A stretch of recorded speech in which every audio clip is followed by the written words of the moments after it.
Bonjour à toutes et à tous, en ce lundi 12 novembre, voici l'heure de parler de sport et de débriefer le week-end avec notre consultant, le rédacteur en chef de Sprint Magazine, Guillaume Van der Schaak. Bonjour Guillaume. Bonjour Adrien. Ravi de vous retrouver en ce lundi pour, je le disais, débriefer le week-end sport. On va parler bien évidemment de football, de basket, de volleyball, de water-polo et quelques infos en bref pour terminer. Alors d'abord on commence avec le football, mais je crois que c'est un carton rouge que vous adressez d'abord aux supporters lensois. Ouais, parce que un derby, ça doit être une fête. C'était le derby, le premier derby de la saison entre Valenciennes et le Racing Club de Lens. Alors si sur le terrain ça a été une belle fête avec des buts, un beau spectacle, un match assez enlevé, malheureusement en dehors ça n'a pas été le cas. Il y a eu beaucoup de chahuts, il y a eu même des banderoles détestables, je peux vous en citer une. Il y a une banderole de supporters sang et or qui disait « Envahissons et ruinons cette ville ». C'est vraiment des choses qu'on n'a pas envie de voir dans le foot régional, ni d'ailleurs dans le sport en général. Ce qui est dommage, c'est qu'il y avait vraiment des supporters qui étaient là pour en découdre, pour semer la zizanie dans les rues valenciennoises, dès le tout début d'après-midi, puisque le match était à 15h. Dès le tout début d'après-midi, il y avait de nombreux supporters qui ont abîmé certaines terrasses de café, qui ont mis de l'ambiance, mais dans le mauvais sens du terme. Et donc, ça a un petit peu terni ce derby, un derby remporté par Valenciennes, une victoire qui fait grand bien aux joueurs de VA, 4-2. Un homme dans le match, vraiment à souligner, c'est Sébastien Roudet, qui a plus de 37 ans et qui a été passeur décisif sur le premier but valenciennois et qui a été buteur sur le troisième but, une victoire 4-2 qui fait grand bien. Ce sont 3 points précieux pour Valenciennes qui remonte ainsi à la 14e place. En revanche, le RC Lens, eh bien, c'est un petit peu une phase difficile, puisque en plus le Racing tombe du podium et descend à la 4e place de la Ligue 2.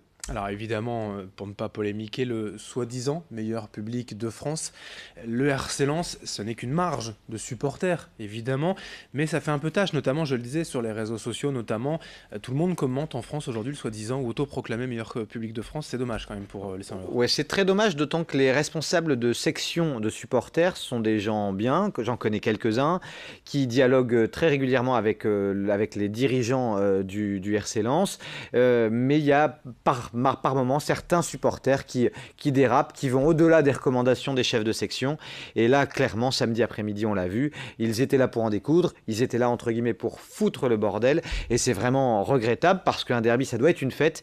Et clairement, il y avait des supporters qui ne s'intéressaient à tout sauf au match, qui étaient vraiment là pour semer le trouble dans la ville valenciennoise. Eh bien, un ménage à faire peut-être du côté de Lens, en tout cas à surveiller. On va reparler du sportif, revenir au terrain avec la Ligue 1 et ce match nul 0-0 pour Lille face à Strasbourg. Et oui, les Lillois qui n'ont pas pu obtenir mieux que le point du match nul à la maison face à Strasbourg. L'objectif était simple, il fallait réussir à faire sauter le verrou alsacien d'une équipe qui était clairement venue pour défendre et qui savait que le LOSC voudrait prendre sa revanche puisque Strasbourg, une semaine plus tôt, les avait éliminés lors des 16e de finale de Coupe de la Ligue. Eh bien, le verrou strasbourgeois a tenu bon, même si les Lillois ont largement dominé ce match, ils ont eu largement la possession du ballon. Le milieu de terrain lillois a été efficace, toujours à l'image de ce duo que moi j'adore. Xeka qui mouille le maillot et qui donne beaucoup et qui est assez précis dans ses relances. Et puis Mendes qui fait tout le temps parler la technique. C'est un duo qui fonctionne bien. Malheureusement, les attaquants lillois ont été un peu en dessous, notamment le principal, Nicolas Pepe, qui a pas fait un non-match, mais qui a été en dessous de la valeur qu'on lui connaît, qui a été vraiment muselé par les défenseurs de Strasbourg. Donc résultat, un match nul. Cela étant, le LOSC remonte à la 2e place du classement. Pourquoi ? Bien simplement parce que son concurrent direct, Montpellier, est tombé à Angers sur le score de 1-0. Donc le LOSC, après 13 journées, se retrouve quand même 2e de Ligue 1. Ça reste encourageant, mais il va falloir remettre la marche en avant, bien sûr. Et puis certes, c'est un match nul à domicile, mais enfin c'est quand même la première fois de la saison que Lille ne gagne pas au stade Pierre-Mauroy.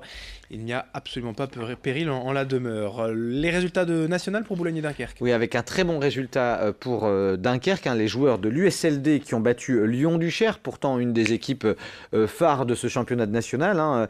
Ça restera, je pense, un match référence avec une victoire 4-1 face à une équipe solide, je le disais. En revanche, Boulogne n'a pas réussi à l'emporter à l'extérieur avec un match nul à Tours, 1 but partout.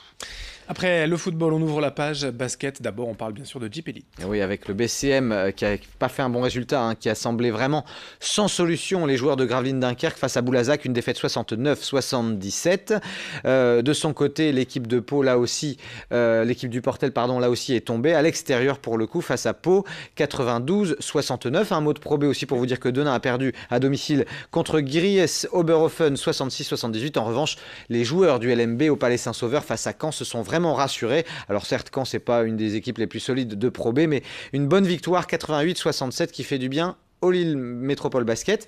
Un mot de Ligue féminine, si on a le temps, Adrien, juste pour vous dire que l'USBVA s'est rassuré en battant Landerneau 66-49. Elles sont 5e du championnat de Ligue féminine, tandis que Saint-Amand a perdu face à Lyon-Lasvel 54-63. Les joueuses de Saint-Amand sont 6e. On passe au volleyball avec la Liga et une victoire aussi qui fait du bien pour Tourcoing. Oui, les joueurs du TLM en avaient bien besoin après avoir perdu pas mal de rencontres vraiment sur le fil, sur des scores assez serrés. Eh bien là, le TLM a fait subir sa loi face à Nice. C'était au complexe Léo Lagrange vendredi soir, une victoire 3-7-1. On peut dire qu'on a retrouvé le TLM, on peut aussi dire qu'on a retrouvé l'excellent pointu Ronald Jiménez, le Colombien, 18 points à lui tout seul. Au final, une victoire donc contre Nice, 25-23, 23-25, et puis enfin 25-14. 25-20, ça fait du bien. Un mot de Ligue B toujours dans le volley pour vous dire que Cambrai a battu Saint-Nazaire 3-7-0. En Ligue B, les Cambraisiens sont 2e. Après le volleyball, on va parler de water-polo. Alors, un mot pour vous dire qu'il y avait un gros morceau du côté des enfants de Neptune de Tourcoing-les Métropole, à la piscine Tourcoing-les-Bains. Il fallait affronter le leader marseillais. Et si les Tourquenois ont fait jeu égal sur la première partie du match, puisqu'à un moment il y avait 4 partout, et bien ensuite ils ont cédé sur la fin de rencontre, une défaite 10-20. Mais bon, c'est face au leader, donc il ne faut pas s'inquiéter pour la suite. En revanche, Douai est sérieusement tombé à l'extérieur à Noisy, 14-4. Et puis pour terminer, quelques infos en bref. Oui, 2 infos en bref. D'abord, pour vous dire que tout va bien pour les joueurs de rugby de Marc-en-Barœul en Fédéral 2. Ils ont remporté une nouvelle victoire. Ils sont toujours invaincus. Une victoire 52-15 à l'extérieur à Antony. Ils restent leaders incontestés de Fédéral 2. Et puis pour terminer, il y avait ce week-end plusieurs trails et notamment la Pével Trail organisée par le JAF de Fretin qui fait partie du VAFA. Et puis c'est Thomas Rousseau qui a remporté l'épreuve Rennes, le 33 km en 2h10. Merci Guillaume pour toutes ces infos et on se retrouve vendredi pour un nouveau week-end Actu Sport. À bientôt.